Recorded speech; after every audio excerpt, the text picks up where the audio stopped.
Hey everyone, I'm Secular Spirit, and today I'm joined by Sara. She's someone whose work I really admire. She's the creator of the TikTok and YouTube channel Leavingfaith, where she talks candidly and compassionately about her journey out of Christianity. So we're both ex-believers from different backgrounds. I grew up Muslim, Sara grew up Christian, but one thing we both internalized deeply was the fear of hell. And that's what we're going to talk about in this video. Sara, thank you so much for joining me. Thank you so much for having me. I really appreciate it. Now, I'm glad to have you here. And one of the reasons why I wanted to talk to you is because I've been following you on TikTok for a while and love your work there. And I also watched a video you did a couple of months ago about your experience of Christian hell Mm. and your thoughts and reflections on it today as an agnostic atheist. And what I thought was so interesting was I felt there was a lot of overlap in our experiences of hell, even though we grew up with these different religions. And yeah, I just wanted to first ask you, what church or denomination were you raised in, and when did you first learn about hell? Do you happen to remember? So I was raised in a Presbyterian church. So that's part of the Protestant branch of Christianity. It was kind of evangelical ish, sort of in that realm. I knew about hell as immediately, like as soon as I have any memories, I know that I knew about hell. And I remember I was six, maybe 6 or 7, coming back from a friend's house, and I had tried to tell this friend about Jesus, and she was kind of like, I don't, okay, whatever. And she didn't like accept Jesus. And I come home crying because I think, oh my gosh, like my little friend is going to hell. And my first like traumatic memory is there's this play that actually travels nationally called Heaven's Gates, Hell's Flames. And it is, oh my gosh, children should not be seeing this This play. is a play of that title is for children, just to Well, clarify. it's for everyone, but It's like, family friendly. yes, Okay. right. That Jesus died for you. It's your anger. It's blinding you to God's love. Shut up!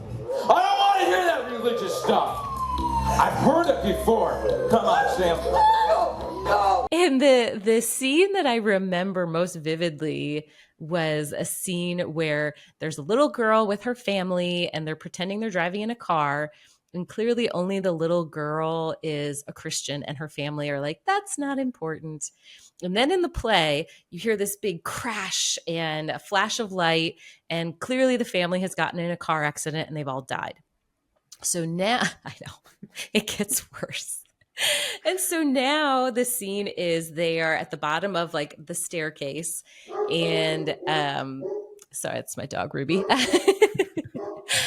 And Jesus is at the top and he's like, "Yay, like my daughter, come on." And she starts walking up the stairs, and to the side there is a doorway with flames. Demons run out of the doorway, grab the rest of this little girl's family, and drag them kicking and screaming into hell as she watches. And the scene ends with Jesus being like, "It's okay, you can come with me." And she's like, "Okay."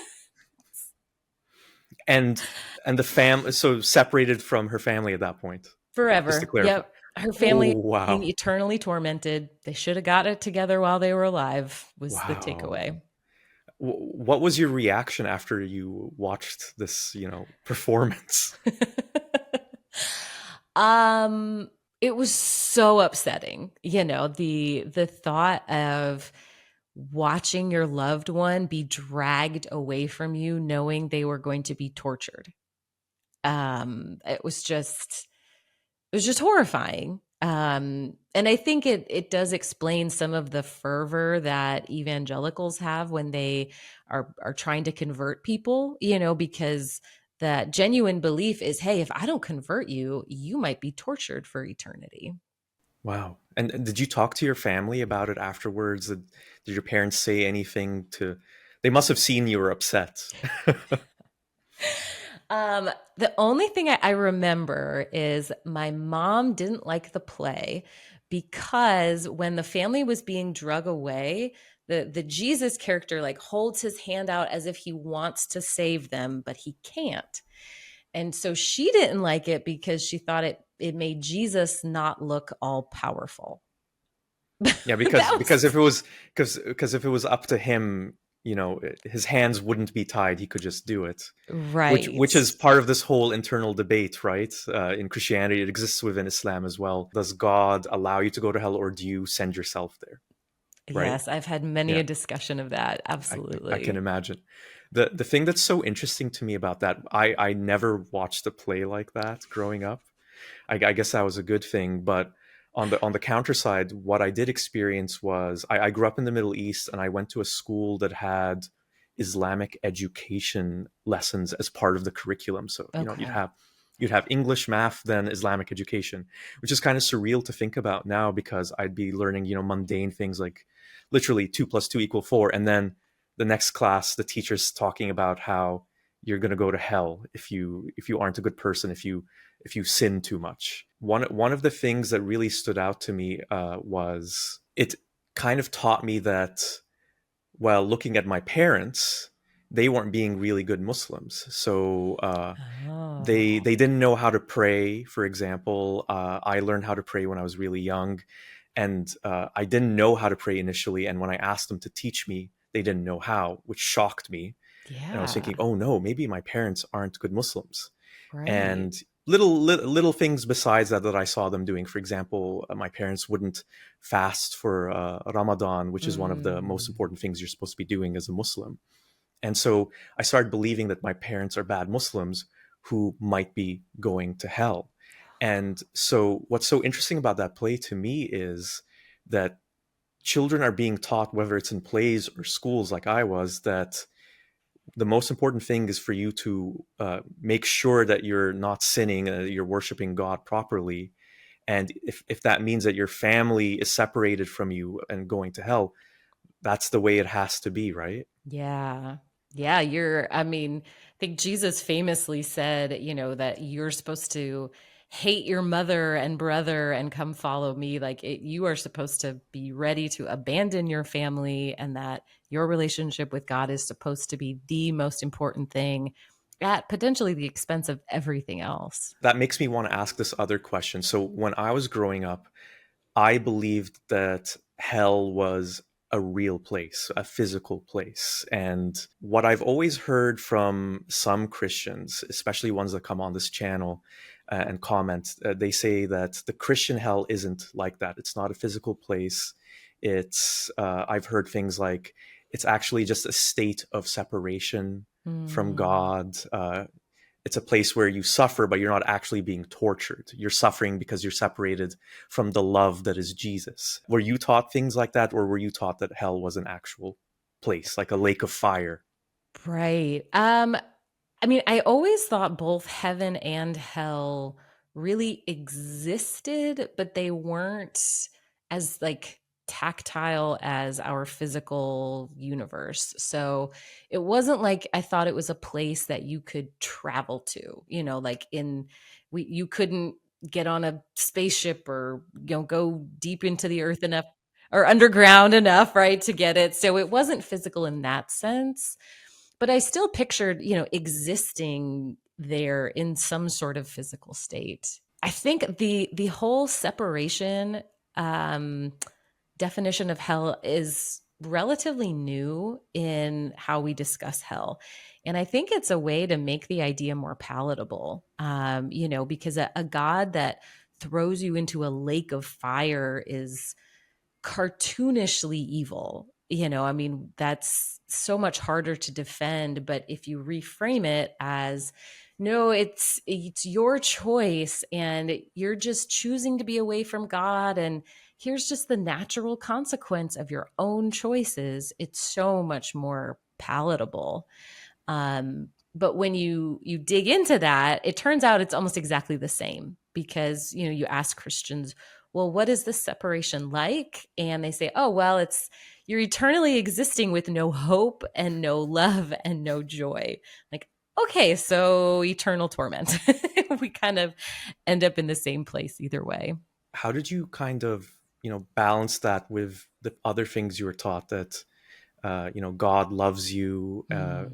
uh, Jesus sacrificed himself to save you, and you have that on one side, and then you have those kinds of teachings. Like, how did you balance that as a Christian? Differently as I grew up. Initially there are some well used cliches that can suffice sometimes. So, it's, well, I know God looks harsh, but you don't understand how holy he is. And he doesn't just love, he is just as well. And that the part, especially about evangelicalism, that helps people accept this is you are convinced that you deserve it. You are convinced that deep down you are so evil and rotten and bad that like God has no choice. I mean, you just deserve this. And he, well, how kind of him to offer to rescue you from what you deserve. And so then it takes the kind of onus off of God. Like it's, well, it's not his fault. It's because you're so bad. And I think that allows enough cognitive dissonance there. I'm also curious to know, how did that affect you in your day-to-day life? Yeah, Like, yeah. did you notice that it changed, especially, reflecting back? Did it change your behavior? Did it change your choices in life? So when I was in high school and college, I used to keep prayer journals. So I would pray every night before I went to bed and I wrote it all down. And looking through those journals now, is really hard because when I read through the entries, half of these entries are just, God, I'm so sorry. God, I'm so sorry. I'm so sorry. I'm so sorry. And like, man, especially in high school, I was, the model innocent church girl. I mean, I wasn't doing the things I was sorry for was like, I'm sorry I didn't think of you enough today, God. Like these are not evil mortal sins that I was It committing. sounds like a very toxic relationship in a way. Yeah. Yeah, it is. It is because you try and try and try and it's never ever good enough. I think it is a toxic relationship and it took a lot of deconstruction to really look at that and try to deconstruct that. Because if you live your whole life thinking that deep down you're actually really bad, you're going to try and find evidence of that. And so, every time I would make a mistake, even after I stopped believing in God, it was still like, oh yeah, there it is. I'm just deeply a horrible person. So that honestly, that took years and therapy to process. Oh, that completely makes sense, and I can really relate to that feeling of. For me, I would describe it as guilt. Like, I felt a Mm, lot of guilt. I mean, I was pretty much a teacher's pet kind of student growing up. But I mean, I did things as well. But for example, if I lie to my parents, and this is a true story. This shows how much of I guess you could call me a nerd. There was one time I got 99 out of 100 in an exam, and I got so annoyed by that, I fixed my mistake and went to my teacher and said, "No, I actually got this right. You got it wrong." And she believed me. She believed me, which is mind blowing in a different way. And I felt so guilty for doing that, and mm, for doing other things, especially once I hit puberty and started, looking at girls and things like that, which I was taught is inappropriate. You shouldn't be doing things like masturbating, for example. right. Felt a lot of guilt about that, and so there were like a whole bunch of times I remember having dreams of going to hell, or just being Oh, afraid of going to hell when when I do something bad, and it would really trouble me.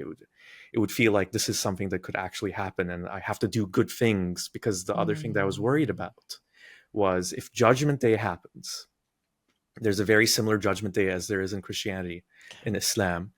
And I was taught Judgment Day can happen at any time. Look at the signs. There's signs all around us that it's going to happen soon.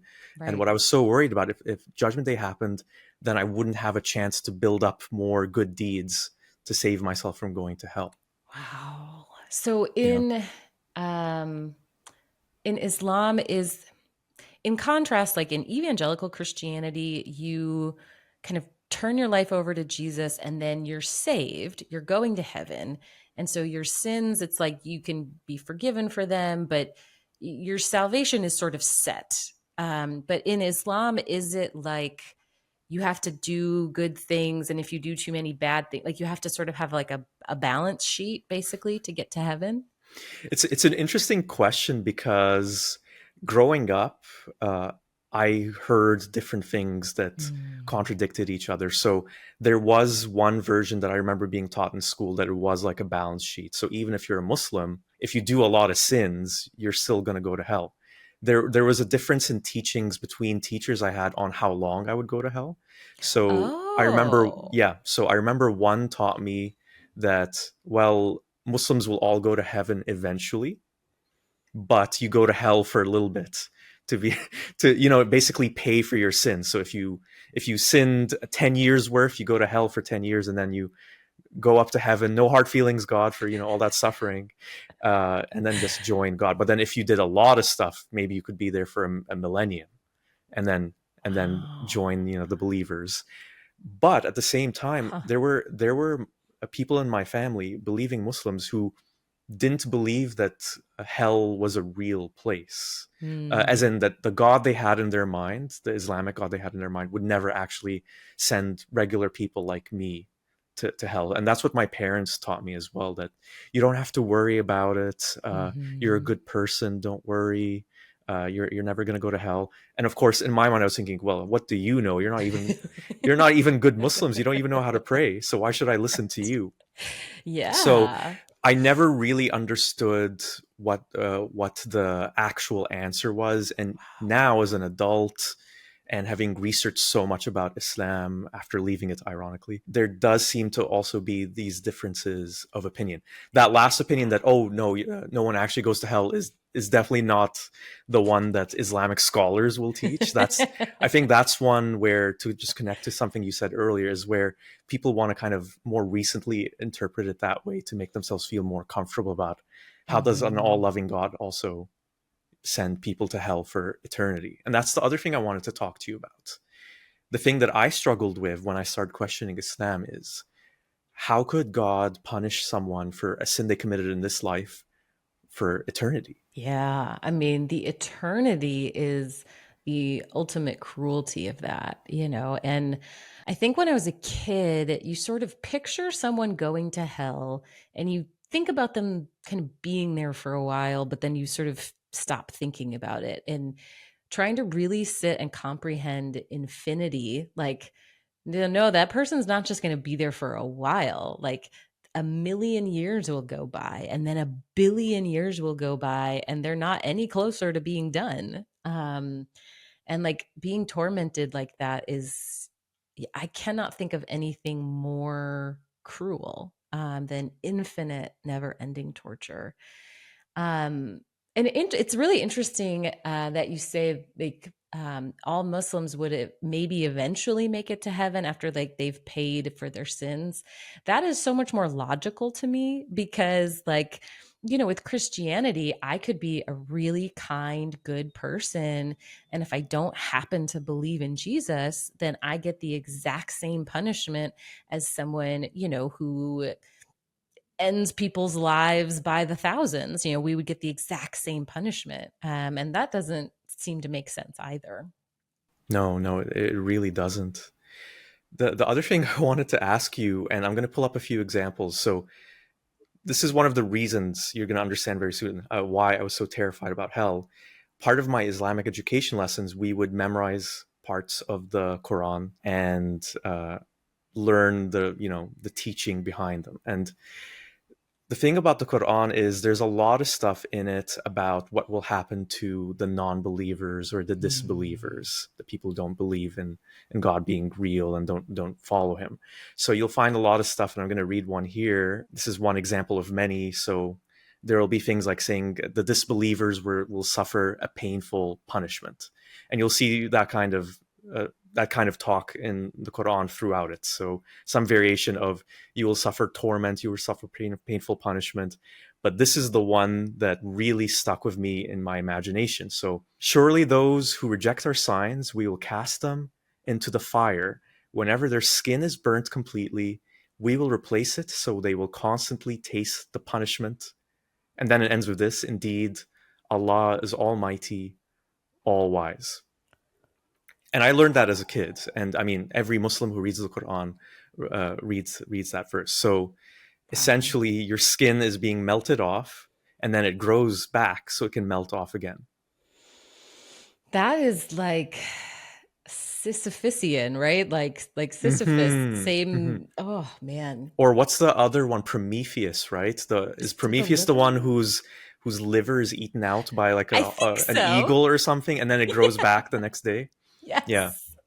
it's horrible. It's horrible. Yeah. Yeah. There's one theory I've heard that these kinds of things, well, the God that actually exists, the creator of the universe, wouldn't do that, but it's a metaphor to Oh. try and get people to understand that they need to be believers and that you shouldn't believe that this is actually what's going to happen to you. And this is something that some people in my family believed. You can't look at that as a real thing. It's a metaphor. Maybe it's intended for the audience of the time, even though the Quran is taught to be something that is for all time and all times Hmm. and all places.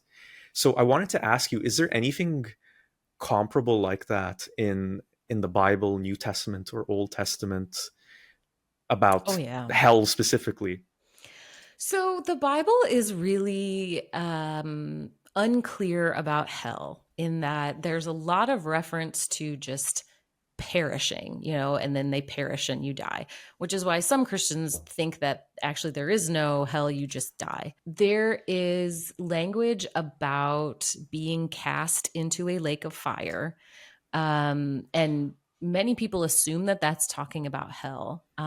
There's one verse that talks about being eternally punished in Matthew. And then there's the imagery of like being cast out where there is weeping and gnashing of teeth.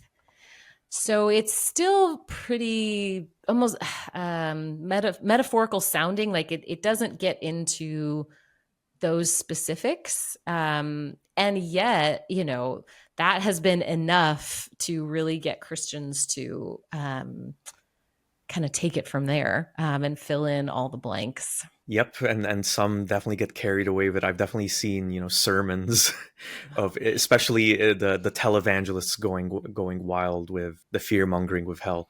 Mm-hmm. How effective do you think that is, just from your experience, your own personal experience, in convincing people not just to convert, but also to stay believers even when they have doubts? Because there's that whole, Pascal's wager thing. Well, maybe I should stay a believer just in case God turns out to be, which God then, right? But Oh let's say yeah. in your case, like, just in case the Christian God turns out to be real. So I hear that almost every day on my TikTok. And it does, hell seems to be very effective, very influential at keeping existing believers in the faith. Um, I think it's less impactful for people who just genuinely don't believe it. Then the scare tactic isn't as effective. But it is, I think many Christians underestimate how much fear is part of their religion. Sometimes I'll get really mean, angry people come into my comments and be like, "You're going to hell, and I'll be looking down at you from heaven, laughing at you when you're in hell," which is wild. But I'll also get like really kind, caring Christians who come in and they're like, "Listen, I think you're great and I care about you so much. So you have to please convert because I don't want you to go to hell." And I am just thinking, like, oh, look at how afraid you are. Like, look at how much fear is in your religion. You are terrified of what your God will do to me if I can't make myself believe in him. I think about this all the time, how a lot of people who are still believers, including people in my own family, might genuinely think that I'm going to suffer in this horrible, horrible way. And part of me wonders if it might be easier to just pretend and say, oh, well, yeah, I'm still Muslim. That way they don't have to worry. Mhm. Is that something that you've done in your own personal life? Yeah, it's such a difficult sort of thing to weigh. What is the right thing? What is the best thing or the good thing to do? And for me personally, I waited until I had completely gone through deconstruction and then I was sure that I didn't believe before I talked to my parents about it at all. Because, yeah, I mean, to your point, I knew it was really going to upset them, and it was going to cause them pain. And, having these conversations with other people, I see it kind of go 50-50. Some people are like, look, I'm never telling my parents because it's going to hurt them too much.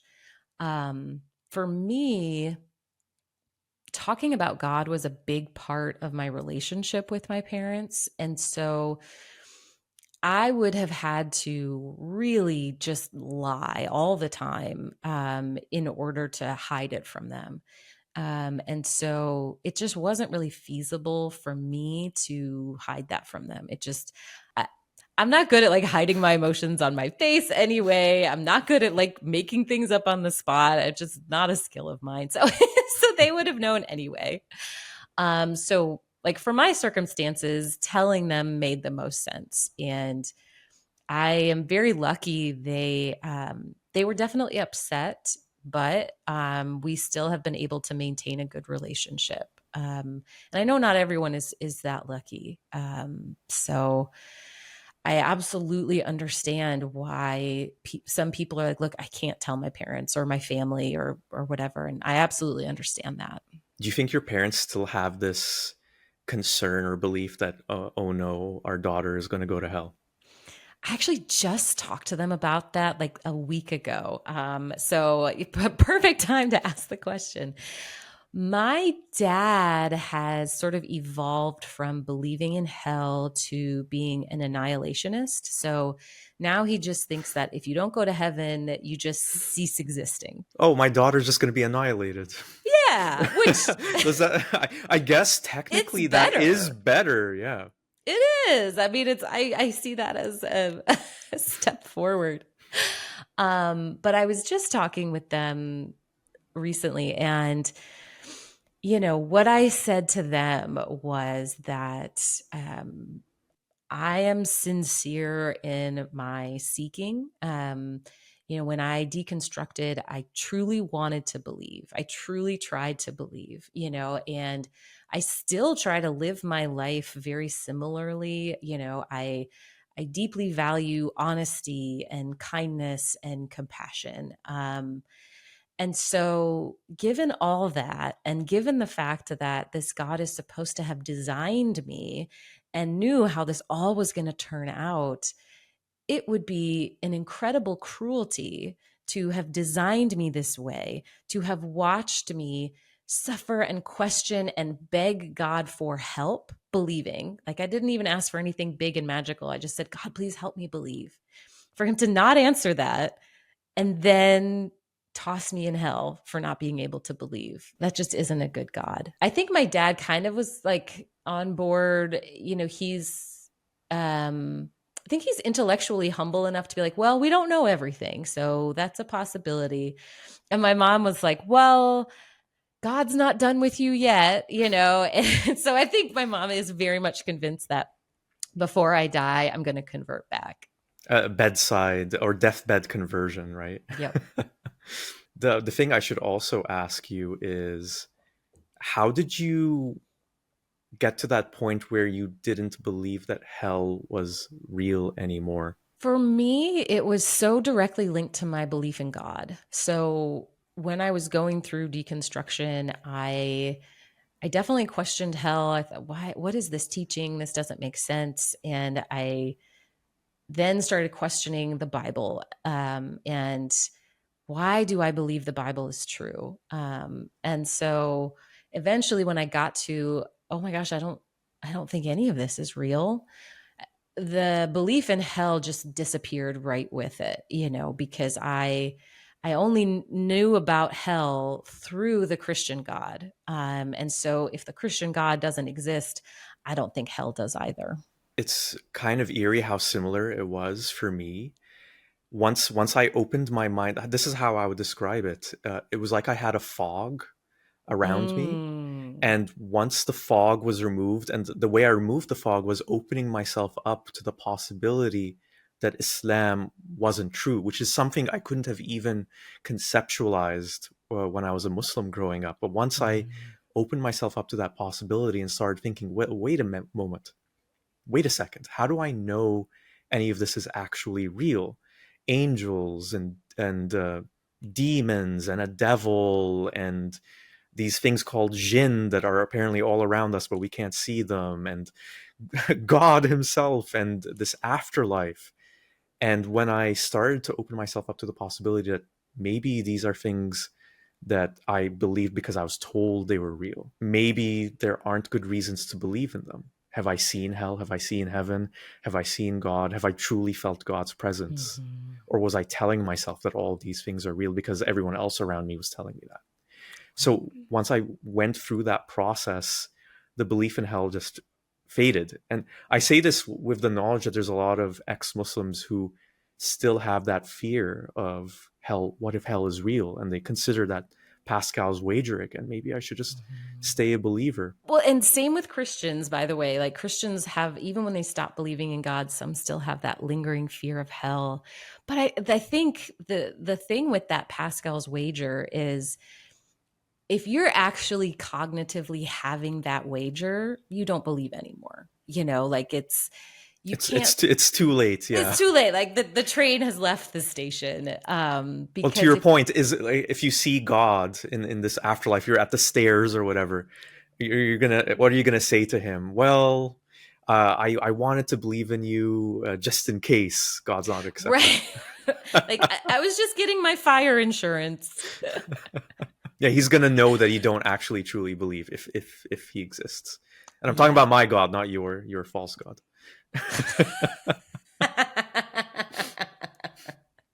Exactly. Yeah. Exactly. I also wanted to ask you this. You can call it a devil's advocate question.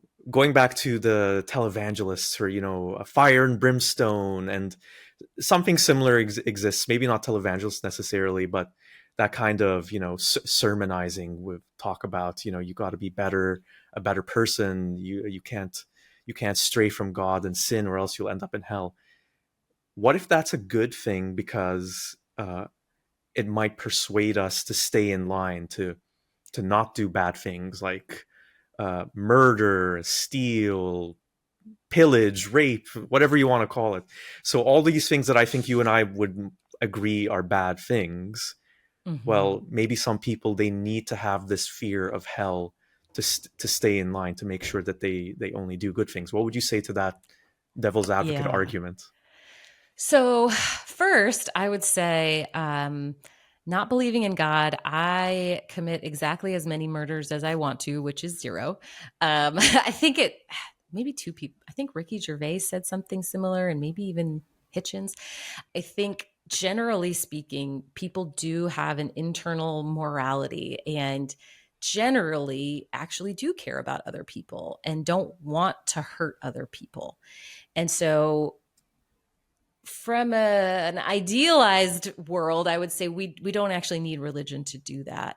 However, having as many conversations about this as I have had, I have been absolutely shocked by the number of times I am asked the question, like, well, wait a minute, if you don't believe in hell, why don't you just go around and steal and murder? And I'm like, wait, really? Especially Like, if you can get away with it. That's the key addition they make. I've heard this kind of stuff too. Well, it's if you can get away with it, what's stopping you? I care about people. Like it just boggles my mind. And so I do then turn around and ask, like, wait a minute, is the only thing keeping you from doing that the fear of hell? Because yeah, if that's the case, please keep believing. Please hold Exactly. on to That's the that. thing that's like revealing. Like maybe those people really do need those beliefs. And I think the problem with that, just from my perspective, is we shouldn't be telling people not to do things or saying some things are wrong because you might get punished for it in a hell, especially if it's an eternal one. The focus should be more about the positives. For example, if you help others, they will help you. If we work together and collaborate as a community, the net benefit is higher than we're just doing things just because we're afraid that if we don't, we're going to Mm. suffer. Yeah, there's a Imagine those two different societies built, one built on that and then the other one. There's a creator, I think she's just on TikTok, Rachel Klinger Kane, and she's the first person I heard use the terms vertical morality and horizontal morality. And that if you are in like a Christian system or potentially a Muslim system where your morality comes from obedience, right? God tells me what's right and wrong, and I do it because I want to be rewarded. I don't want to be punished. I follow the directions. That's like a vertical. But then when you don't have that authority figure, your morality can become more horizontal in that I think things are right and wrong based on how they affect other people. So I don't think cheating on your spouse is wrong because God said so. I think it's wrong because it causes harm, and it causes pain. And so I think that gives you a more evolved and kinder sense of morality. Very well said. Couldn't agree more. There's something that Richard Dawkins famously said, that religion is a form of child abuse. Teaching religion to children is a form of child abuse. It seems to me that telling children such that they really, really believe that people who sin are going to go to hell and roast forever, that your skin grows again when it peels off with burning. It seems to me to be intuitively entirely reasonable that is a worse form of child abuse that will give more nightmares. When I think about the teachings of hell, I wonder if he might be right. What do you think? Such a complicated question. So saved it for the end for that reason. Yeah, nice. I am not inherently against religion. So I think religion can bring a lot of good things. It can bring community and purpose. I think there can be really good things. So I'm not inherently against it. I'm also not inherently against bringing children into religion. I mean, I think no matter what, parents are going to teach their child values, whatever they think is right. Where it crosses a line is if your child is completely secluded and essentially punished for thinking a different way, that there's no other option, you must believe like we do. And if you don't, terrible things are going to happen to you. That to me seems like a really big problem. And so depending on the environment, I think the teaching of hell could be considered abusive. If you tell a small child, like, you have to do these things, and if you don't do these things, you will be tortured for eternity. That does not seem like an appropriate thing to tell a developing child. What about taking your child to a play like the one you went to? What was its name again? Heaven's Gates, Hell's Flames. Wow. I know. Yes, please don't take your kids to see that. Nobody should go see that play. I'm actually kind of curious just to see it out of like morbid curiosity now. I think you can find clips. I bet if you check YouTube, you can find clips of it. All right, everyone, you can switch off this video now to try and find it. I also wanted to just add, I agree with you. I don't think religion is inherently bad. The thing that I would add to what you said was, and I know this from my own personal experiences, when you're a parent and you introduce religion to your children, it's very easy to lose control of how it impacts your child emotionally, psychologically. For example, I didn't trust what my parents said about religion. I listened to teachers who, they weren't strangers, but they didn't have a close relationship with me. Obviously not as close as with my parents. I listened to those teachers ahead of my parents when it came to, you could argue the most important things in life. What happens to you after you die, how you're supposed to behave, what values you're supposed to espouse. That's the only thing I wanted to add, that, best intentions or, maybe teaching like a mild form of religion. Maybe your child starts off believing the way you do, like you could say like maybe a milder form, but then becomes more and more religious and starts to believe things more literally, for example, than maybe you do as a parent. So that's always the thing I worry about. Well, that was my experience as a kid too. Like my parents had no idea what I was learning in Sunday school. They didn't, it was just whatever person volunteered that week. And I learned all kinds of things, in Sunday school. And talking back to my parents now about how this affected me, I remember the first time I said, the religion I grew up with told me I was so evil, I deserved hell. And my mom looked at me and she goes, "What?" Like, she was so focused on the good parts, it never even dawned on her that those were the lessons I was learning. So, yeah, I absolutely agree. And I ended up becoming even more religious than my parents, too. So That's it can interesting. get away from you real quick. Yeah, the other interesting thing, it impacts different people in different ways. Like some people become more religious, or some people become very terrified of hell, for example, and then others, they don't think about it. They never worry about it. As believers too, I mean. So it Right. doesn't affect everyone in the same way. So I always wonder, is there a line to be drawn in terms of, should kids be taught religion? Kids be taught about hell? I personally Mhm. think parents should have that freedom. Like, it would be a weird dystopian society where we're telling parents what to raise their children to believe or not. So Yeah. Yeah, I yeah. agree. But yeah, it was a real pleasure to talk to you, Sarah. I really enjoyed it. I hope to have you on the channel again. I've left Yeah. links in the video description for everyone to check out your videos on YouTube and TikTok. You can find Sarah at Leaving Faith. And I also wanted to ask you, just to finish off this video, what motivated you to start Mm. talking about your experiences? Um, I joined TikTok because one of my friends told me I was too old to do it. And I was like, no, I can figure it out. I can do Challenge it. accepted. I know. And as soon as I got on there, I just started encountering this deconstruction content. And for reference, I stopped believing in God in 2009. So it was quite a long time ago. And I went, 15 years without talking about it to anybody at all. That was just in my past. And as soon as I started finding this content, I just thought, oh, I do want to talk about this. Like, there were so many conversations that I wished I could have had back then when I was struggling. And I remembered how alone I was. Like, again, it was 2009. So social media wasn't really a thing. There weren't places for me to go to get any type of support and solidarity. And so I went through it completely and totally alone. And so I really wanted to create a resource for people, or just like a soft landing place for people who are going through that too. That's amazing. Yeah. I love that. And I wanted to ask you, out of curiosity, what kind of feedback have you gotten from doing it? Because for me, I get a mix of people who are really appreciative that I'm talking about leaving Islam, and also talking about how I find meaning beyond uh, any religion.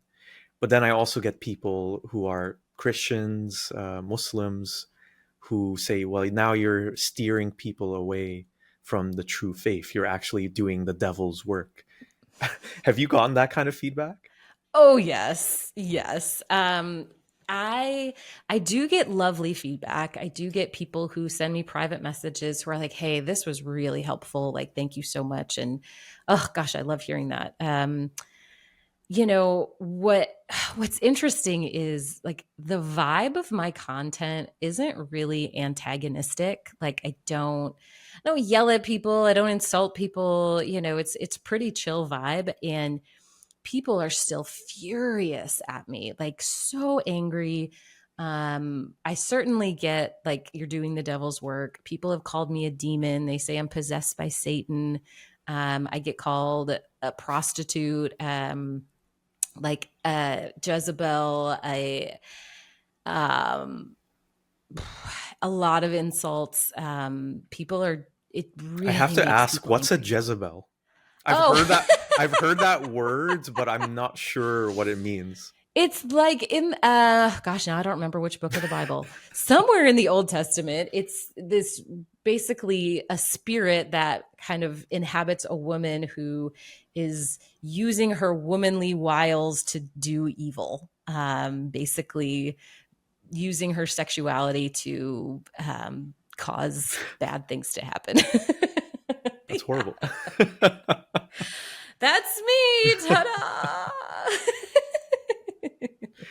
And I'm glad that kind of feedback or those kinds of descriptions haven't stopped you from doing what you're doing. I'm really glad that you're doing it. And yeah, I think for me the motivation is if I can help just a few people, Yeah. not even to deconvert, like that's not really my goal, to make people stop believing, but to help people ask questions and think, critically and honestly about their own beliefs and their potential harms.